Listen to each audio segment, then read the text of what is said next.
E a gente volta a falar agora sobre o acidente aéreo na capital paulista.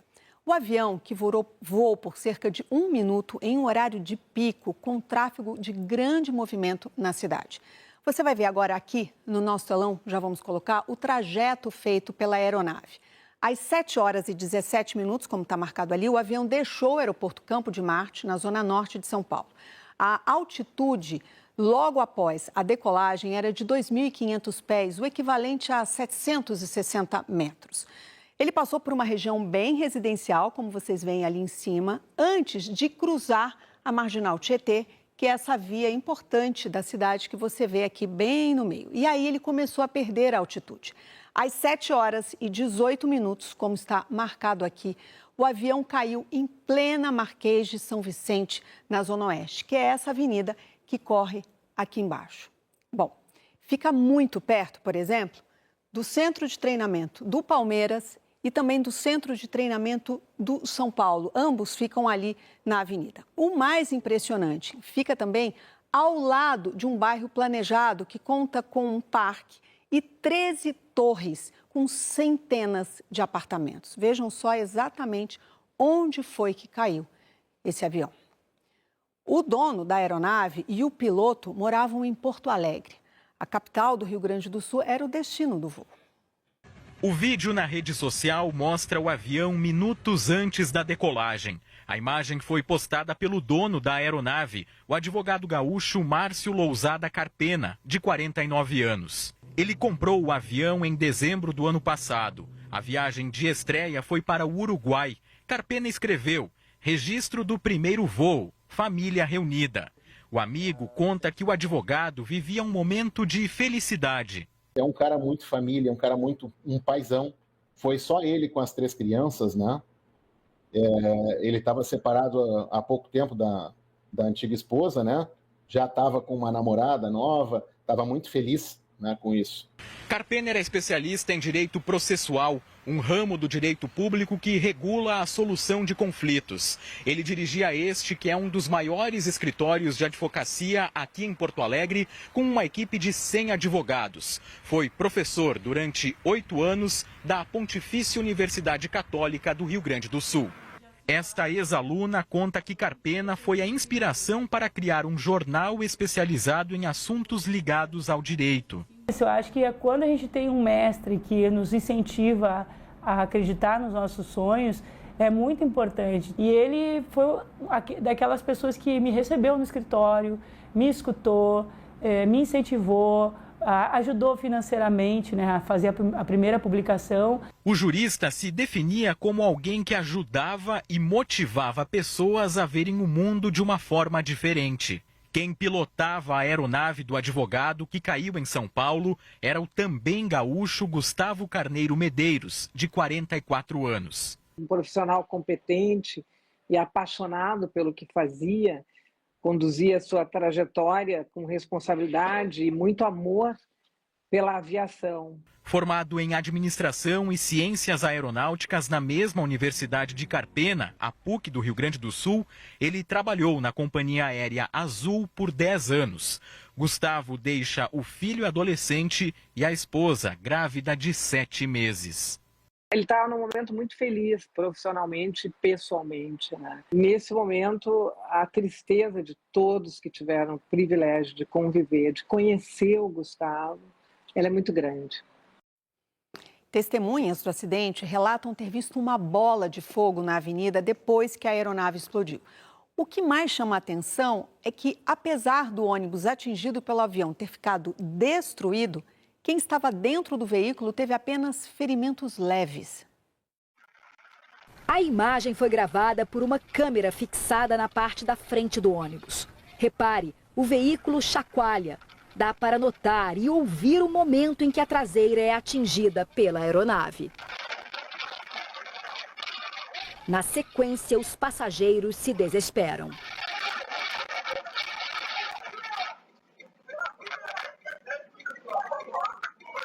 Laurenilton Azevedo Andrade, 56 anos. É o motorista que dirigiu o ônibus no momento em que o veículo foi atingido pelo avião. O socorro foi mostrado ao vivo pela repórter Fernanda Trigueiro, do SBT. Ele está emocionalmente também muito abalado, por isso ele está sendo mantido aqui dentro da ambulância. Janair da Silva Oliveira, 47 anos, é a cobradora que ainda estava assustada quando conversou com jornalistas. Foi rápido. Quando foi ver, bateu, buf.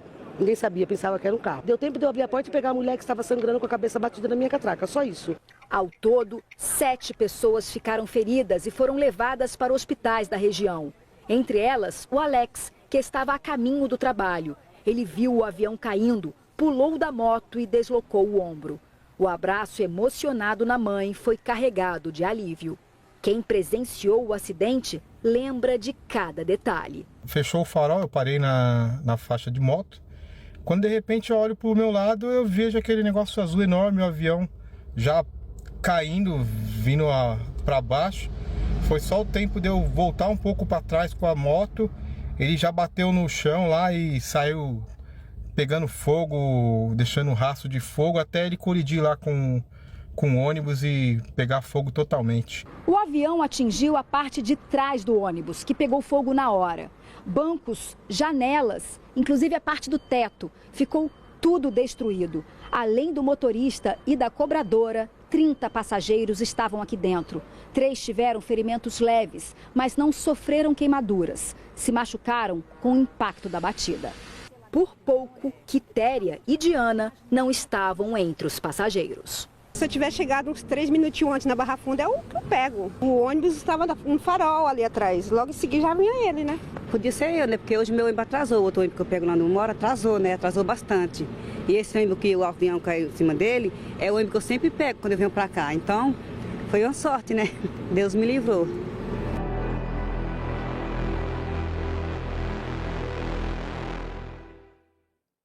Olha, o repórter Rafael Batalha tem novas informações direto lá do local do acidente. Uma boa noite para você, Batalha. Boa noite para você, Simone, e para todo mundo que acompanha o SBT Brasil. Por causa da queda dessa aeronave, 7 pessoas precisaram ser socorridas. 6 delas foram levadas a hospitais aqui da região com ferimentos leves. A outra pessoa é o motorista do ônibus, que teve uma crise de ansiedade e também precisou ser levado a um pronto-socorro.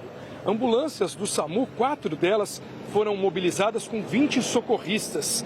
Essas vítimas, que nem eu disse, Simone, foram levadas tanto para pronto-socorros da Zona Norte como da Zona Oeste, a região da onde a gente fala aqui, de onde caiu a aeronave. Uma mulher segue internada, ela está em observação e o quadro dela é estável. Os corpos do piloto e do advogado, dono do avião, eles estão no Instituto Médico Legal e devem ser identificados por meio de DNA e da arcada dentária. Simone. Ok, Batalha, muito obrigada pelas informações. Só este ano, 10 pessoas já morreram em 6 acidentes aéreos no Brasil. Em todos eles, os aviões eram particulares e de pequeno porte. O Centro de Investigação e Prevenção de Acidentes Aeronáuticos, o CENIPA, registrou só nos primeiros 38 dias deste ano mais de 20 acidentes aéreos, 6 deles com vítimas fatais, um total de 10 mortes. Só no estado de São Paulo foram 3 quedas. Em 9 de janeiro, um avião de pequeno porte caiu em Ubatuba, no litoral norte. A aeronave ultrapassou a pista do aeródromo, atravessou a avenida e explodiu na praia. O piloto morreu. Um casal e os 2 filhos foram resgatados com vida. 7 dias depois, um helicóptero caiu em Caieiras, na região metropolitana. Um casal morreu. A filha, uma adolescente de 12 anos, e o piloto sobreviveram. Eles foram resgatados de uma área de mata fechada no dia seguinte da queda. Este consultor aeronáutico e especialista em segurança de voo avalia que o cenário é preocupante e chama a atenção para o aumento do rigor na fiscalização. Essa fiscalização, ela vai, com certeza, vai apurar determinadas situações para saber se o trabalho, a aviação está sendo conduzida de forma adequada, de forma segura. O segundo ponto está relacionado à questão do fator humano, do cansaço, da fadiga, como é que esse piloto está voando, se ele está dentro de uma jornada adequada de trabalho. O CENIPA, órgão ligado à Força Aérea Brasileira, é responsável por investigar os fatores que envolvem os acidentes aeronáuticos. Em relação à queda desta sexta, a FAB informou que a ação inicial de coleta de dados em São Paulo já foi concluída. Os militares especializados analisam os destroços e depoimentos de testemunhas que devem ajudar na apuração das causas do acidente. O avião não tinha caixa preta com gravações de voz e informações do voo. O material deve ser encaminhado ao CENIPA para a análise final dos investigadores. 2024 foi o ano mais letal da aviação brasileira na última década. Em agosto, um avião da Voo e Passe, que saiu de Cascavel, no Paraná, rumo ao aeroporto de Guarulhos, caiu em Vinhedo, no interior de São Paulo, com 62 pessoas. Ninguém sobreviveu. Em dezembro, a queda de uma aeronave de pequeno porte em uma das principais vias do centro de Gramado, no Rio Grande do Sul, matou 10 pessoas. Em solo, 17 ficaram feridas. Em 2023, um helicóptero caiu a menos de 3 quilômetros do local da queda do avião nesta sexta-feira. 4 pessoas morreram. O helicóptero estava a poucos minutos de pousar no campo de Marte, de onde decolou o King Air, que caiu na zona oeste de São Paulo. A aviação em si, ela precisa entender que nós precisamos de uma cultura de segurança robusta, de uma cultura organizacional dentro da empresa que cumpra com aquilo que a gente precisa ter dentro de uma atividade de risco, que é a segurança. Olha, esses acidentes que nós relembramos, inclusive o de hoje, mesmo tendo sido com aeronaves diferentes, em locais distintos, todos têm algo em comum. Poderiam ter causado muito mais mortes. O de Vinhedo atingiu, você viu, de leve uma casa que estava vazia num condomínio residencial. O helicóptero de Gramado atingiu uma loja de móveis fechada, escapando por pouco de um posto de combustíveis. E o de Ubatuba. O avião atravessa a avenida sem se chocar violentamente com nenhum carro e para na areia. E, por último, o helicóptero de Caieiras, que por pouca distância não caiu numa das mais movimentadas rodovias de São Paulo. Olha, cada um vai acolher a explicação mais afinada com as suas próprias convicções. Até que os pilotos habilmente evitaram áreas com maior concentração de pessoas. O que eu acho é que não se pode dizer é que as tragédias poderiam ser piores, porque cada família atingida sabe o tamanho de sua própria dor e de sua própria tragédia.